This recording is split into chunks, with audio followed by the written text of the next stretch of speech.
Hello everyone, সবাই কেমন আছেন? আমি Shampa from Shampa's kitchen story. আশা করি সবাই খুব ভালো আছেন, সুস্থ আছেন। আজকের রেসিপি পাটিসাপটা পিঠে। পৌষ পার্বণের দিন তো বানানো হয়নি এটা, কারণ সময়ের অভাবে, তাই ভাবলাম আজকে আপনাদের সাথে এটা শেয়ার করি। আমার ভিডিও যদি আপনাদের ভালো লেগে থাকে তাহলে please like, share and subscribe করতে ভুলবেন না। আর পাশে থাকা বেল আইকনটি প্লিজ প্রেস করে দেবেন, যাতে নেক্সট কোনো ভিডিও আমি ছাড়লে আপনাদের কাছে সবার আগে পৌঁছে যেতে পারে। এখানে আমি একটা ছোট বোলে সুজি নিয়ে নিয়েছি। এটা আমি গ্রাইন্ড করে নেবো ফাইন পাউডারে। তারপরে আমি সেম বলেই সেম কোয়ান্টিটিতে এখানে চালের গুঁড়ো নিয়ে নিয়েছি। দেখুন আমি সুজিটাকে ফাইন পাউডারে গ্রাইন্ড করে নিয়েছি। এবার একটা বোলের মধ্যে আমি চালের গুঁড়োটাকে আর সুজির পাউডারটাকে দুটো একসাথে মিক্স করে নেব। তারপরে ওর মধ্যে আমি অ্যাড করব 1 চিমটে লবণ, খুব বেশি না। তারপরে এর মধ্যে আমি অ্যাড করে নেব 3 টেবিল স্পুন গুড়। খুব বেশি মিষ্টি এর মধ্যে আমি অ্যাড করব না, তাহলে কিন্তু প্যানের মধ্যে বা চাটুতের মধ্যে পিঠেটি লেগে যেতে পারে। এখানে আমি 500 ml দুধ নিয়েছি। দুধটাকে ফুটিয়ে আমি হালকা ঠান্ডা করে নিয়েছি, তারপরে মিক্স করছি। খুব অল্প অল্প পরিমাণে দুধটাকে আমি দিয়ে মিক্স করে নেব, একেবারে কিন্তু ঢেলে দেবো না দুধটা। তারপরে মিক্স করে নেওয়ার পর দেখুন আমি আপনাকে দেখাচ্ছি একটা স্পুনের হেল্প নিয়ে যে কতটা পাতলা রয়েছে ব্যাটারটা। এটা কিন্তু একটা সাইডে আমি রেখে দেবো, এটা কিন্তু এখনও ভিজবে সুজি আর চালের গুঁড়োটা।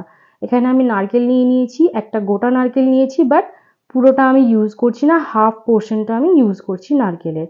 এটাকে একদম পাতলা পাতলা করে আমি কেটে নিয়ে গ্রাইন্ডারে ট্রান্সফার করে নিয়েছি। এটাকে এখন আমি গ্রাইন্ড করব। গ্রাইন্ড করা আমার হয়ে গেছে। এবার এটাকে একটা বোলের মধ্যে আমি ট্রান্সফার করে নেব। আর তার সাথে আমি ইউজ করব গুড়। নারকেলটা আর গুড়টা আমি একসাথে মিক্স করে নেব।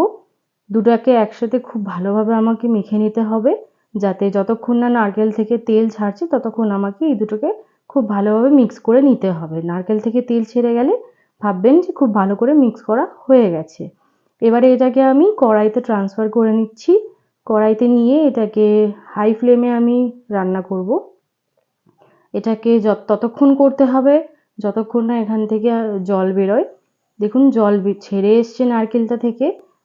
এবার এই জলটাকেই আমাদেরকে একটু টানাতে হবে।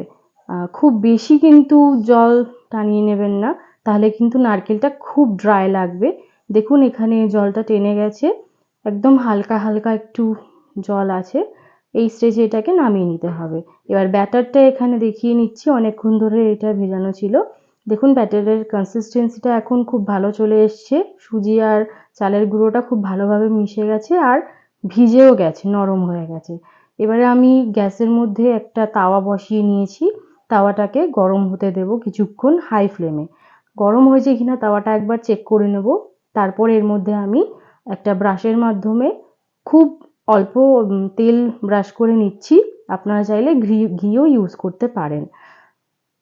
এই স্টেজে কিন্তু গ্যাসের ফ্লেমটাকে একদম লো করে দিতে হবে, কারণ তাওয়াটা এখন খুবই গরম। তেল ব্রাশ করে নেওয়ার পর আমি একটা টিস্যু দিয়ে এক্সেস অয়েলটাকে আমি ড্রাই করে নিলাম। তারপরে 1 হাতা ব্যাটার আমি তাওয়ার মধ্যে এরকমভাবে ছড়িয়ে দিচ্ছি। খুব আস্তে হাতে করতে হবে, কারণ খুব তাড়াহুড়োর জিনিস এটা নয়। খুব তাড়াহুড়ো করলে কিন্তু ব্যাটারটা ছড়িয়ে যেতে পারে আর পিঠেটা কিন্তু ভালো হবে না। তাই খুব তাড়াহুড়ো করবেন না, আস্তে আস্তে একটু টাইম নিয়ে করবেন এই জিনিসটা। দেখুন ব্যাটার আমার দেওয়া হয়ে গেছে। তারপরে আমি নারকেলের মিক্সচারটা এখানে দিয়ে দিচ্ছি পিঠের ওপরে। কিছুক্ষণ এটাকে ছেড়ে দেব, তারপরে খুন্তি দিয়ে সাইড থেকে আস্তে আস্তে আমি এটা ছাড়িয়ে নেব। যদি একটু কাঁচা থেকে থাকে তাহলে আপনাদের আরেকটু ওয়েট করতে হবে, কারণ কাঁচা থাকলে এটা উঠবে না। এটা হয়ে গেছে সেই জন্য সাইড থেকে কিন্তু ছেড়ে দিচ্ছে খুব ভালোভাবে।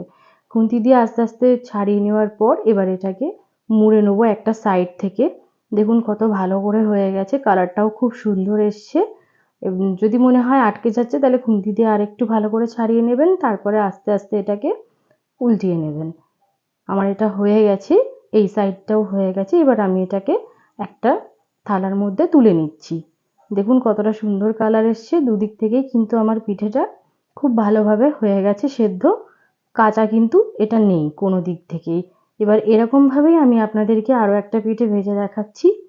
সেম আমি তাওয়াতে অল্প একটু অয়েল ব্রাশ করে নিচ্ছি আর এক্সেস অয়েলটা ক্লিন করে নিয়েছি। তারপরে আমি একটা হাতা দিয়ে এক হাতা ব্যাটার এর মধ্যে ছড়িয়ে নিচ্ছি আস্তে হাতে। তারপরে ব্যাটারটাকে ছড়ানো হয়ে গেলে দেখবেন যখন ব্যাটারটা আস্তে আস্তে হয়ে আসবে, উপর দিক থেকে দেখবেন কিন্তু ট্রান্সপারেন্ট হয়ে আসবে।